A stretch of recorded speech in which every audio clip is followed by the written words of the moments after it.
Hello everyone, I'm David Smith. Thanks for joining us today on this webinar. You've all been muted, so if you've got any comments or queries, please you can enter those in the chat box down the bottom left-hand corner of the screen. If you've got any questions as we go, we'll have an opportunity to raise and answer those questions at the end of the webinar. So please kind of hold on to them until the end of the webinar. That would be great.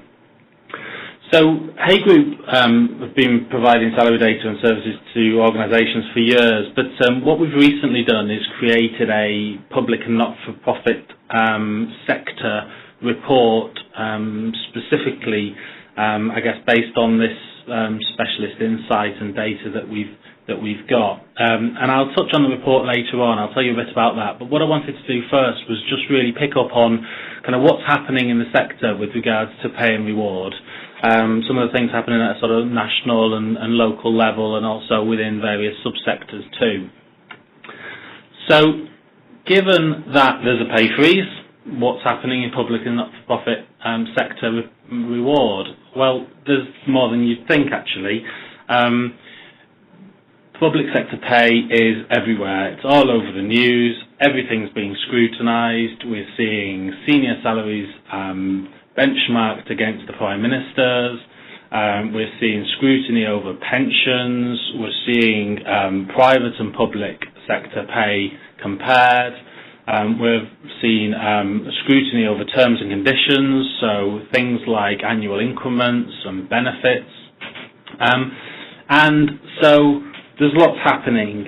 In terms of senior pay specifically, we've seen lots of kind of league tables published. So this one was recently in the Telegraph, where we've seen league tables of senior salaries, senior civil servant salaries, and sometimes you've got to question kind of where that data comes from. Some of the figures can be misleading, and in fact in this particular instance the chief exec actually contacted me and said, I don't recognise that number next to my name. So sometimes you have to look past the figures and kind of arm yourself with the facts, really.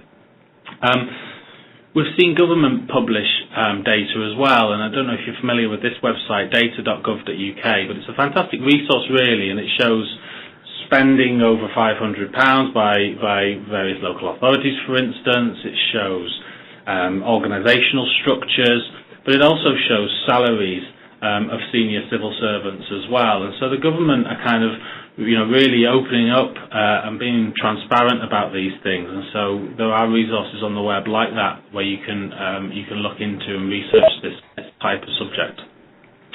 And then on a local level, we're seeing lots of scrutiny as well, and news about various public servant salary packages, and the kind of views, I guess, from the local stakeholders into what they think about those salaries locally as well. So pay is everywhere, and particularly senior pay is coming under a lot of scrutiny.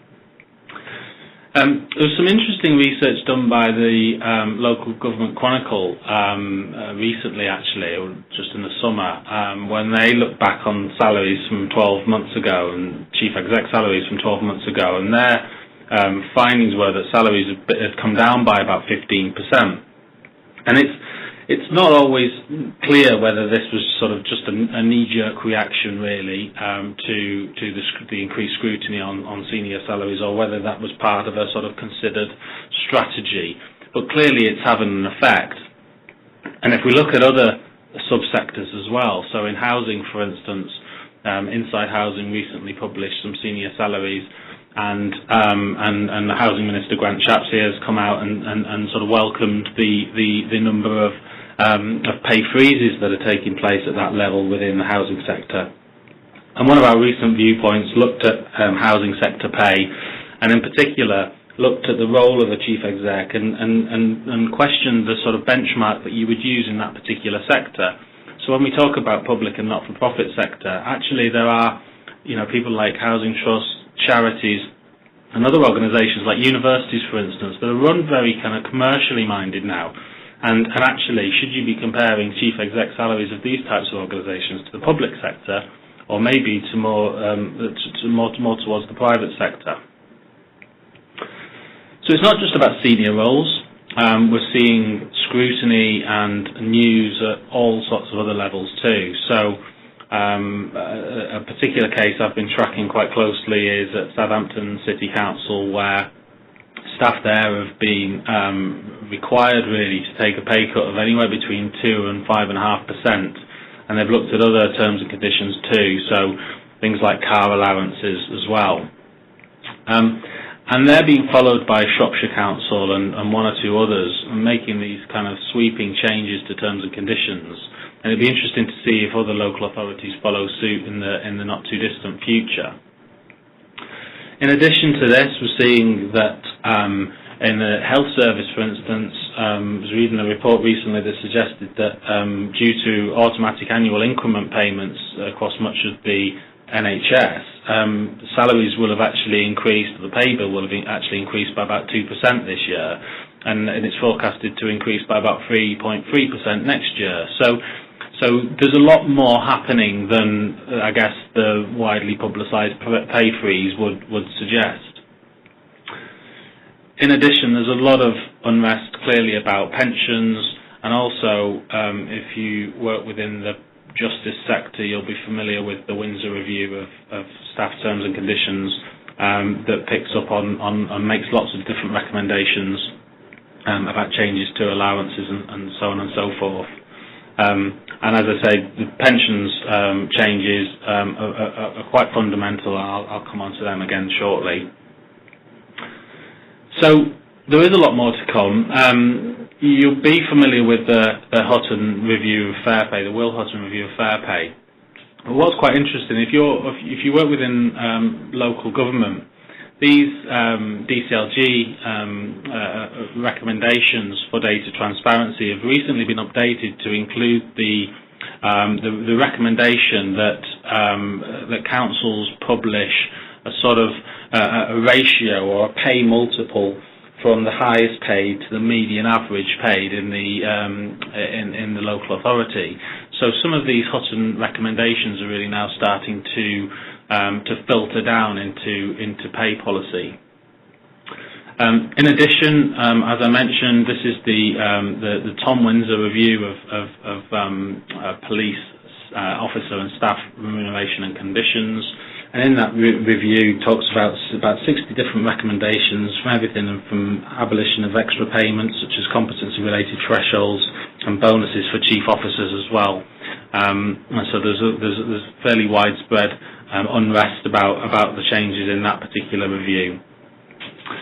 And then, of course, there's the Lord Hutton Review of pensions, where he talks broadly about three key changes really. One is that the scheme becomes a career average scheme. Secondly, that there's increased contributions. And thirdly, that there's an increase of the retirement age. So lots happening out there.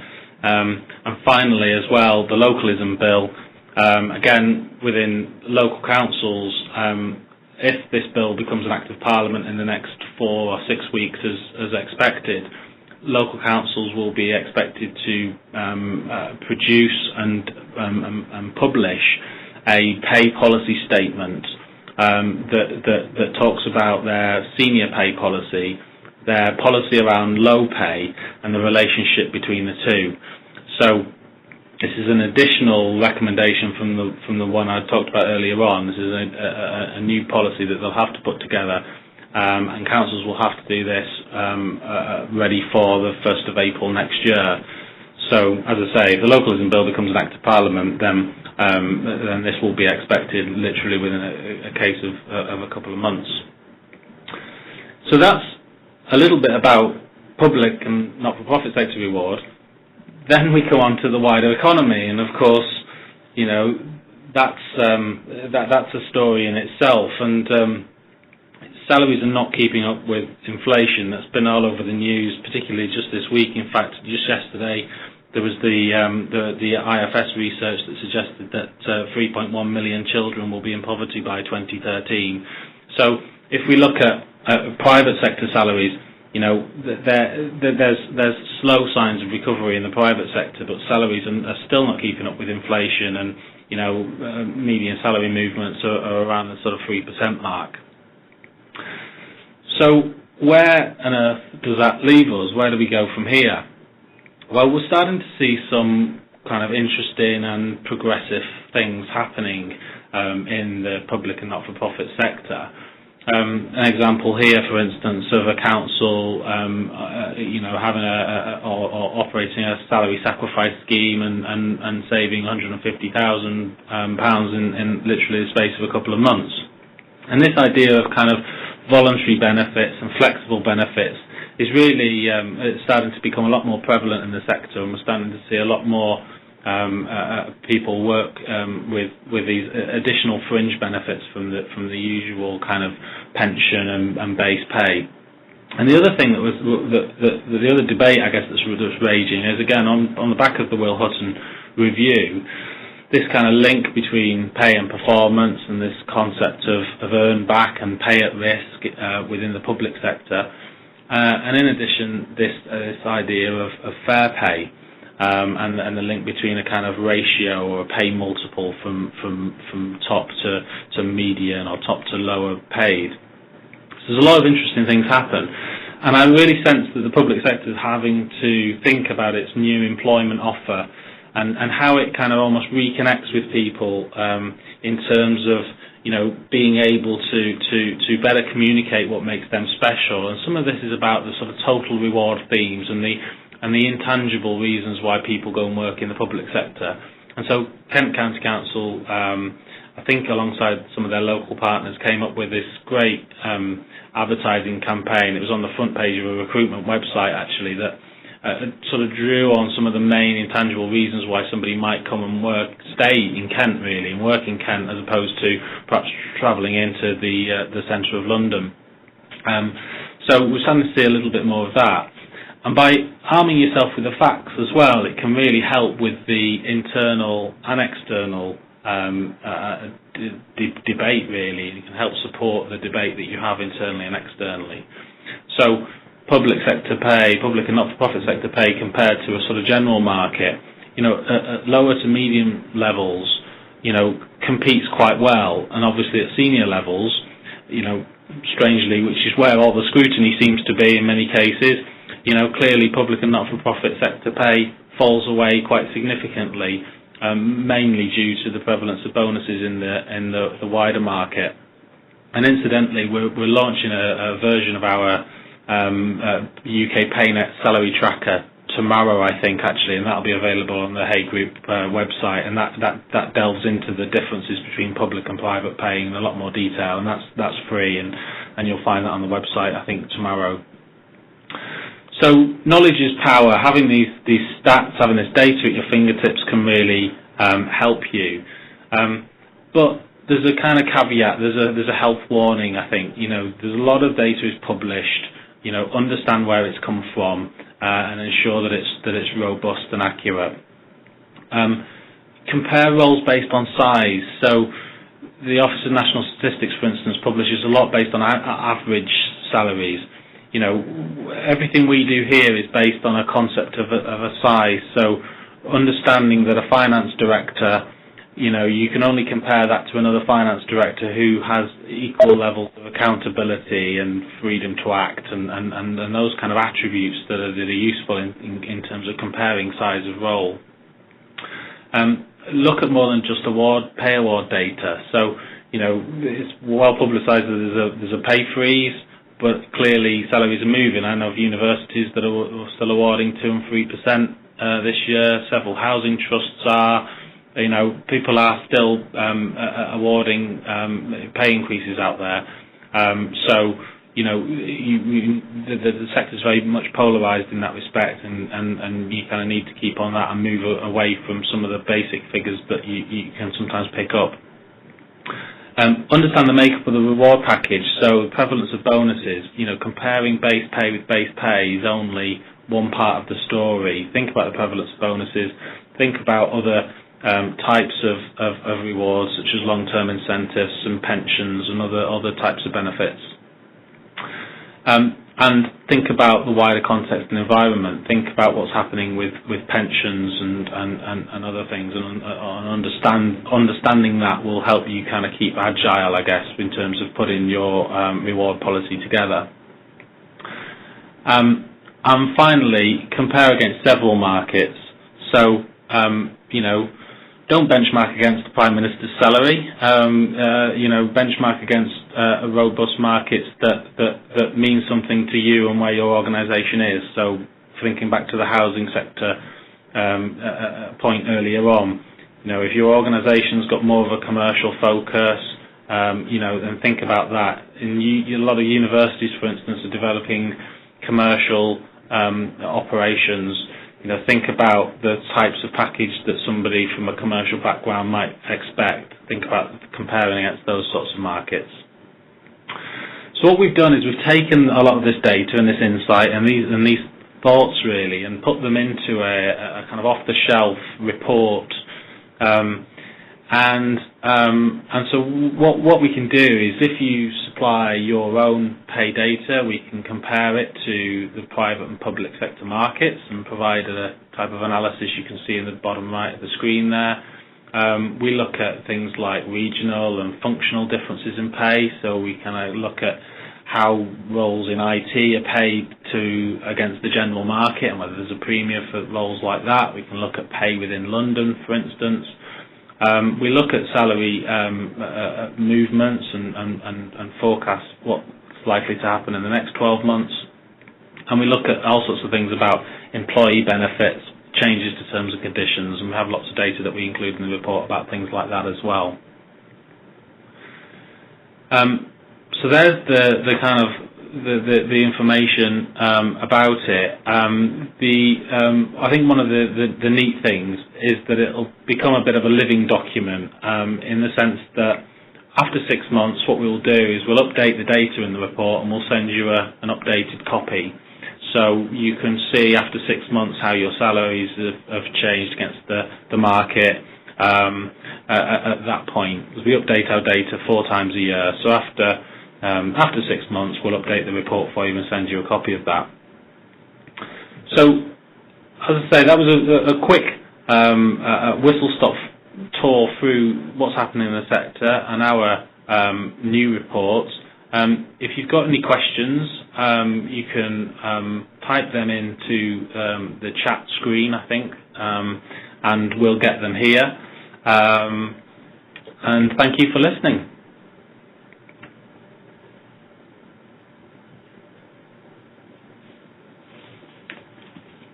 Okay.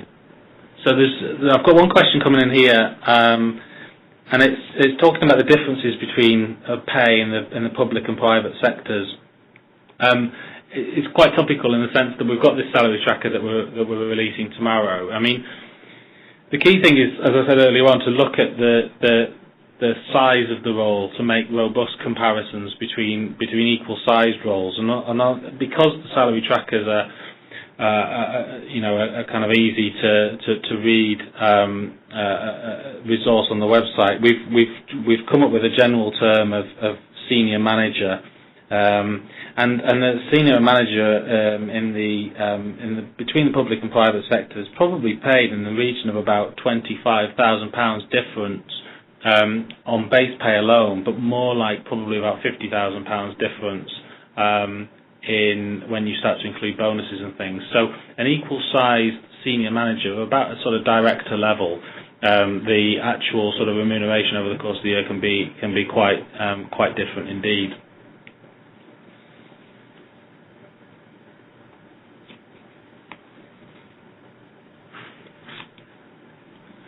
Okay, well, I'll leave you with my details on screen. So if any questions come to you, please do get in touch via email or phone. The website address you can see there. There's a brochure for the report on there. There'll also be a recording of this webinar uploaded onto there as well. So if you want to send that to colleagues or listen again, you can do that. And I'm also on Twitter and LinkedIn as well. If you want to follow me on there. Thank you for your time. And as I say, any questions, please do get in touch.